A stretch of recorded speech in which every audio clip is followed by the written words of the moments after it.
ये देख सोनिया, ये वो नीम का पेड़ है जहां मैं बचपन में चढ़ा करता था, और ये रास्ता अस्पताल की तरफ जाता है।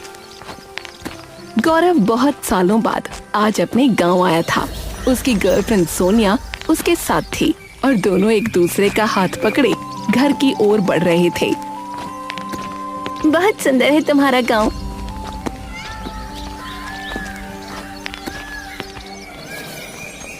तभी अचानक एक बूढ़ी औरत उनके सामने आ खड़ी हुई और चिल्लाई, समोसे लो, गर्मा गर्म समोसे लो। सोनिया अचानक घबरा गई। उसे न जाने कैसा लगा। हे भगवान, कौन है ये? अरे तुम घबराओ मत सोनिया, ये अम्मा है। बचपन से यही समोसे बेचती हैं। मैंने इनके हाथ के खूब समोसे खाए। मुझे तो अपने बेटे की तरह समोसे खिलाए इन्होंने। गौरव उत्साह में आगे बढ़ा। उसने झट से समोसा उठाया और एक बाइट ली। वाह अम्मा, आज भी वैसे ही हैं। खा ले बेटा, खा ले इन समोसों को, और मुझे तेरा ही इंतजार था। सोनिया, अरे ले, तू भी लेना। एक बार खाएगी तो बार बार मांगेगी। हाँ।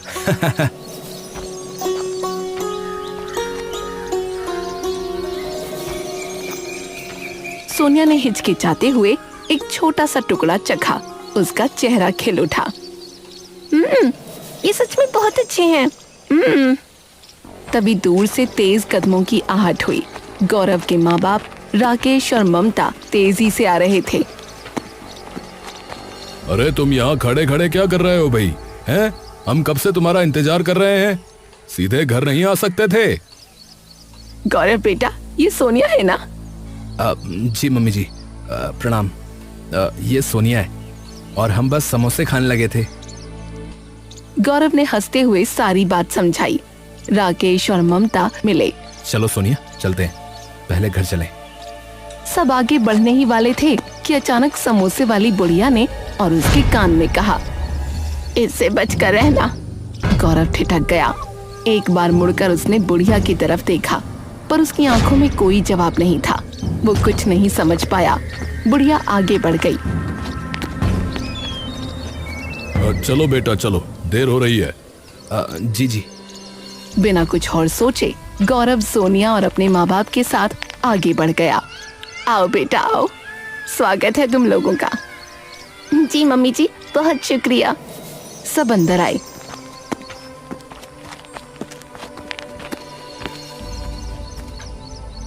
बैठ गए।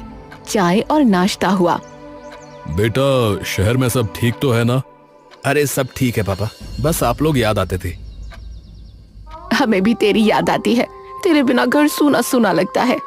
तभी अचानक उसकी नजर कोने में रखी पुरानी फ्रेम पर पड़ी। वो एक औरत की तस्वीर थी और वो औरत गौरव की असली माँ रानी थी। पापा, अगर आज माँ जिंदा होती तो कितना अच्छा लगता ना। वो भी मुझे इतना बड़ा होता देख पाती। अब हाँ बेटा, रानी बहुत अच्छी थी, बहुत प्यार करती थी तुझसे। तू बहुत छोटा था जब वो, पर अब जो है उसे भी कम नहीं समझना है। ममता ने तुझे उसी प्यार से पाला है बेटा। बेटा मुझे पता है तू अपनी असली माँ को याद करता है। कोई बात नहीं, वो भी यही मौजूद है, ऊपर से देख रही है। तू उनका नाम ले, मुझे अच्छा लगता है। मम्मी, मैंने कभी कम तो नहीं समझा आपको। बस कभी कभी लगता है अगर वो होती तो कितना अलग होता। हाँ, जैसा लिखा था वैसा हुआ बेटा। बात यहीं खत्म हो गई। अगले दिन सुबह गौरव आंगन में बैठा फोन देख रहा था। तभी सोनिया आई। गौरव, तुम्हारे पास 2000 रुपए हैं? मुझे कुछ लेना है बाजार से। हाँ हाँ, ले ले, जेब में रखें। सोनिया ने जेब से निकालकर पैसे लिए। ये सब ममता देख रही थी। कुछ देर बाद फिर वही। सोनिया ने एक पार्लर वाली दीदी के लिए पैसे मांगे। ये सब ममता देख रही थी। ये चल क्या रहा है? उसी शाम गौरव का दोस्त मनोज आया। अरे गौरव, अरे तू आ गया और तूने मुझे बताया भी नहीं। अरे कितने साल बाद लौटा है भाई गाँव। अरे मैं कब से इंतजार कर रहा था यार तेरा। अरे मनोज, अरे तू तो और भी मोटा हो गया यार भाई, हैं? अरे आते ही तुझसे मिलने वाला था यार, पर बस ऐसा ही हो गया। अच्छा इससे मिल, ये है तेरी होने वाली भाभी। हाय। अच्छा नमस्ते जी, नमस्ते। वो लोग बैठ गए, बीते दिनों की यादें ताजा करने लगे। कुछ ही देर में समोसे वाली बुढ़िया ने बाहर से आवाज लगाई, समोसे ले लो, समोसे। अरे समोसे वाली अम्मा ही है। मनोज मैं अभी समोसे लेकर आता हूँ। गौरव चला गया। सोनिया और मनोज अकेले रह गए। ममता की नजर अब भी सोनिया पर थी। कुछ देर बाद गौरव आया।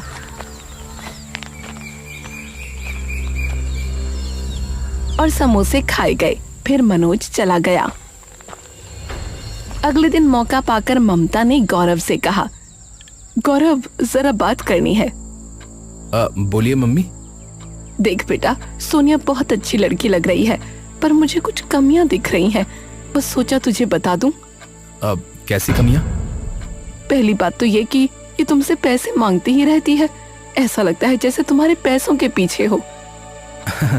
अरे नहीं मम्मी, अरे ऐसा कुछ भी नहीं है। वो ज्यादातर ना ऑनलाइन पैसा रखती है।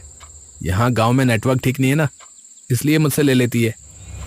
बेटा बात सिर्फ इतनी ही नहीं, दूसरी बात, आज जब तुम्हारा दोस्त आया था, तुम समोसे लेने चले गए थे, तो सोनिया उससे बिल्कुल अलग ही बात कर रही थी। मतलब उसके बोलने का अंदाज, हंसी, हाथ, ऐसा लग रहा था जैसे उस पर डोरे डाल रही हो। मम्मी रुकिए, आप जो कह रही हैं वो बिल्कुल गलत है। ऐसा कुछ नहीं हो सकता। प्लीज सोनिया के बारे में ऐसा मत कहिए, मैं उसे जानता हूँ। बेटा मैं बुरा नहीं चाहती, बस मम्मी बस, आगे से ऐसी बात मत कीजिएगा प्लीज। गौरव वहां से चला गया, लेकिन उसके दिल में शक आ चुका था। कई दिन बीत गए। गौरव के मन में ममता की बातें जरूर थीं, पर वो उन्हें दबाता रहा। सोनिया हर बार सही लगी। उसने सोचा ये सब गलतफहमी है। आखिर एक दिन उसने फैसला कर लिया।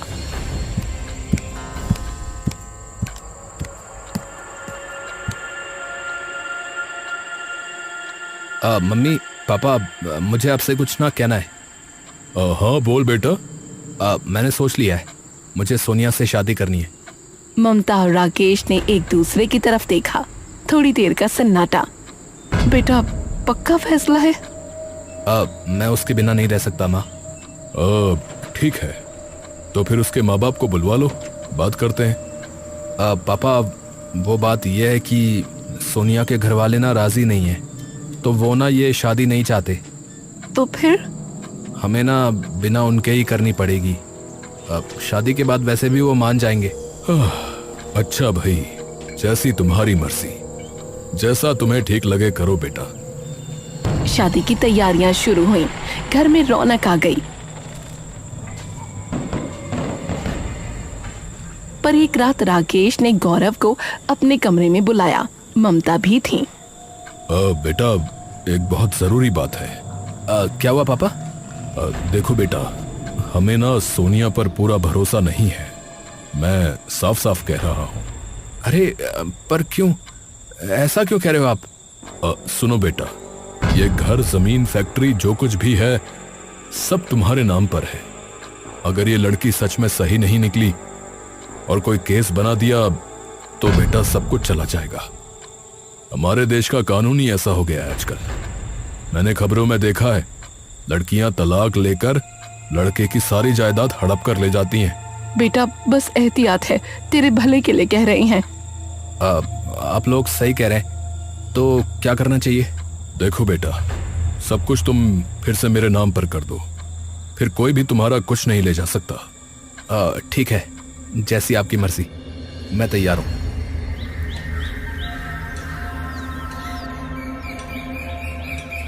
अगले ही दिन कागजात बनवाए गए। वकील आया, गवाह बैठे, सारी प्रक्रिया पूरी हुई, बस साइन बाकी थे। घर के हॉल में सब इकट्ठा थे।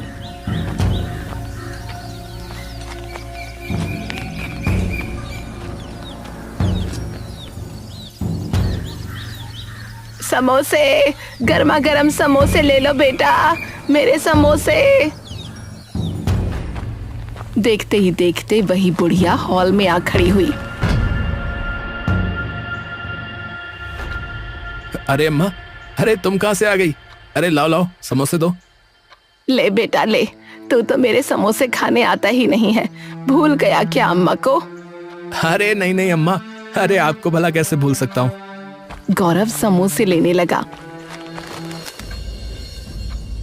बुढ़िया सबको समोसे बांटने लगी, पर अचानक बुढ़िया के हाथ से चटनी का कटोरा फिसला। हाय राम! कटोरा टूटा, चटनी के छींटे उड़े और सीधे कागजात पर जा गिरे। सारे कागज बर्बाद। राकेश का चेहरा लाल हो गया। अरे अरे ये क्या कर डाला तूने, पगली कहीं की? मैं तो गलती से। गलती? सब बर्बाद कर दिया तूने। अरे पापा, अरे रुकिए, क्या कर रहे हैं आप? ये तो बस गलती से हो गया। गलती से? अरे इसने पूरा काम बिगाड़ दिया। अरे तो दूसरे कागज बनवा लेंगे, इसमें इतना गुस्सा क्यों कर रहे हो?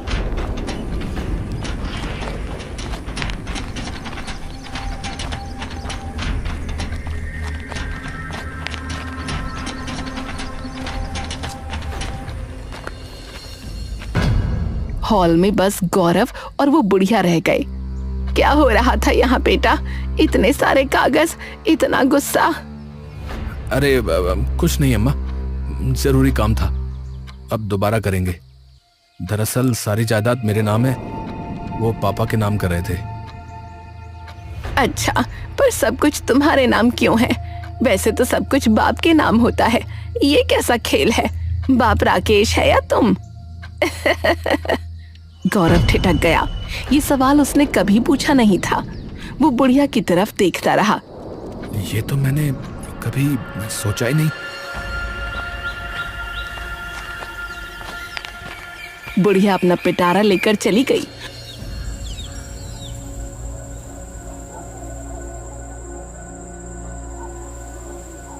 और उस शाम गौरव ने राकेश से सवाल किया। पापा एक बात बताइए, ये सब घर, जमीन, फैक्ट्री मेरे नाम पर ही क्यों है? ऐसा क्यों है? ये तो आपका होना चाहिए था ना शुरू से। इसलिए बेटा क्योंकि ये सब तुम्हारी असली माँ रानी का था। क्या? हाँ हाँ, और उन्होंने वसीयत कर रखी थी कि जब तक तुम 18 साल के नहीं हो जाओगे तब तक ये सब किसी और के नाम नहीं कर सकते। तो आपका क्या था? मतलब आपके पास क्या था? मेरे पास एक छोटा सा मकान था।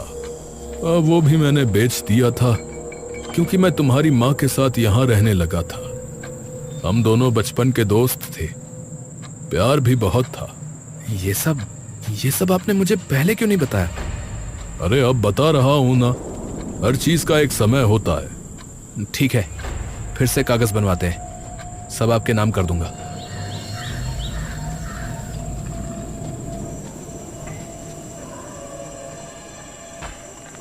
अगली शाम गौरव गांव में टहल रहा था। उसकी नजर मनोज के घर पर पड़ी। वो अंदर चला गया। मनोज के दादा भी बैठे थे। बातों बातों में वो बोल उठे। तुम्हारा बाप बेटा तुम्हारी माँ का नौकर था। हाँ, पता नहीं उसके चक्कर में कैसे पड़ गई तुम्हारी माँ। अरे दादाजी आप ये क्या कर रहे हैं? अरे चुप रहिए, ऐसे क्या बोल रहे हैं आप? हाँ, आप ये क्या कह रहे हैं दादा? अरे हाँ भाई, और नहीं तो क्या है? अमीर लड़की फंसा ली उसने। गौरव घबरा गया।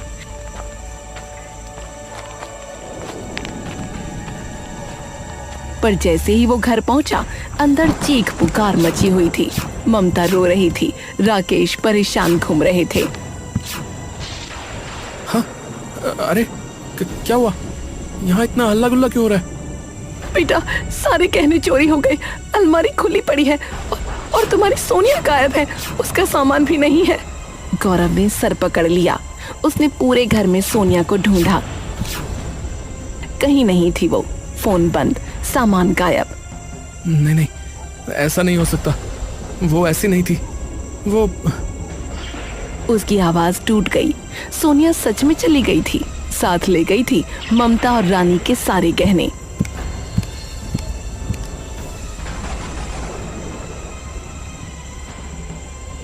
मम्मी मम्मी आप सही कह रही थी। सोनिया सिर्फ पैसों के पीछे थी।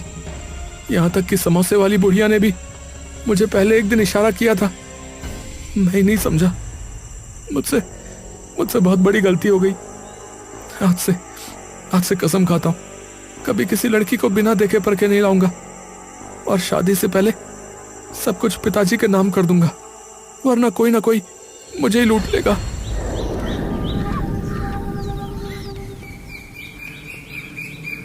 एक दो दिन यूं ही बीत गए। गौरव कमरे में बैठा रहता, न बोलता न खाता, न उसकी आंखों में नींद थी।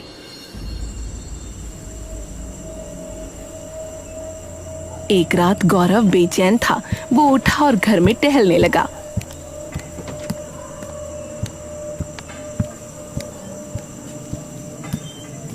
कितनी बड़ी बेवकूफी कर दी मैंने। कितना बड़ा सबक मिला मुझे इसका। तभी दूर से कोई आवाज आई, जैसे कोई रो रहा हो। गौरव चुपचाप आवाज की तरफ बढ़ा। आवाज बेसमेंट से आ रही थी। उसने दरवाजा खोला। अंदर अंधेरा था। उसने फोन की लाइट जलाई। सोनिया सोनिया वहां बंधी हुई थी। गौरव ने झट से उसके बंधन खोले। अरे तुम यहाँ कैसे? मुझे तो लगा कि तुम भाग गई। नहीं गौरव, मैं नहीं भागी। जब तुम बाहर गए थे, मैं तुम्हारे मम्मी पापा के कमरे के पास से गुजर रही थी, तभी मैंने उनकी बातचीत सुन ली। बातचीत? कैसी बातचीत? वो कह रहे थे एक बार ये लड़का सारी जायदाद हमारे नाम कर दे, फिर दोनों को ठिकाने लगा देंगे, बिल्कुल वैसे ही जैसे उसकी असली माँ को ठिकाने लगाया था।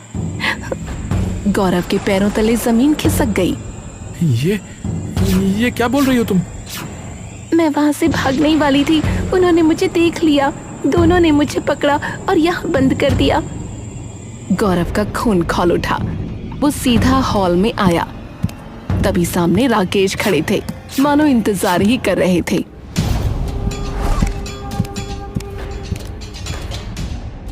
अरे साइन कर बेटा, वरना पहले ये लड़की मरेगी, फिर तू। तो तुम दोनों ने मेरी असली माँ को मार डाला। अरे चुपचाप साइन कर और इस लड़की को लेकर जिंदा वापस लौट जा, वरना। गौरव ने कांपते हाथों से आखिरकार साइन कर दिया।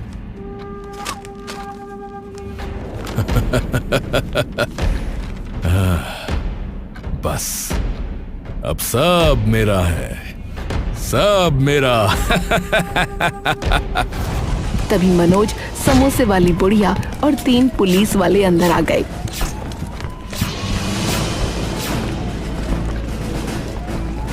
अरे यार, मैंने नजर रखी हुई थी। समोसे वाली अम्मा ने पहले ही बता दिया था कि यहाँ कुछ होने वाला है। अरे कोई फर्क नहीं पड़ता, देख लो जो होना था हो चुका। अब ये सब मेरे नाम है, कोई कुछ नहीं कर सकता। तुम्हारा सब कुछ बिगड़ने वाला है राकेश। ये प्रॉपर्टी तुम्हारे नाम तब होगी ना जब वो गौरव की होगी, और गौरव की तब होगी जब रानी मर चुकी होगी। अरे अरे रानी तो मर चुकी है। नहीं राकेश, रानी मरी नहीं। ये कहकर उसने धीरे धीरे प्लास्टिक की परत अपने चेहरे से उतार फेंकी। सामने एक तेज आत्मविश्वास से भरी औरत खड़ी थी। माँ? माँ? हाँ बेटा, मैं जिंदा हूँ। इन लोगों को पकड़ो, इन्होंने मुझे मारने की कोशिश की थी, पर मैं बच गई और इतने सालों से इसी गांव में समोसे बेचकर रह रही थी, सही वक्त के इंतजार में, और सही वक्त अब आ गया है।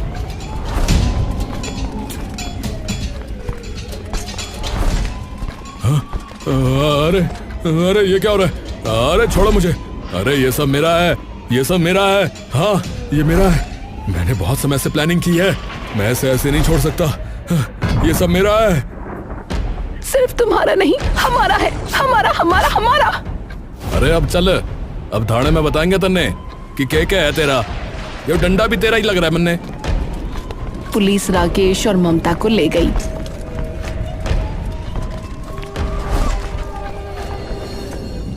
आपने मुझे पहचान लिया था पहले ही दिन।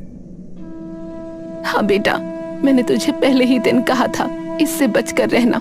वो मैंने राकेश के लिए कहा था, तू समझ नहीं पाया, पर कोई नहीं, अब सब ठीक है। माँ माँ माँ, मैंने आपको पहचाना नहीं माँ। मैंने तो उन्हीं लोगों को अपना माँ बाप समझा। अच्छा ज्यादा मत रो। ये बता, समोसे खाएगा? मैंने आपके समोसे को कभी मना किया माँ? बोलो, किया कभी? तो मैं अभी बना कर लाती हूँ। मुझे भी सिखाइए ना मम्मी जी। हाँ जरूर, आजा मेरी बहू रानी। सब हंस पड़े। अब घर में रौनक लौट आई थी, असली रौनक।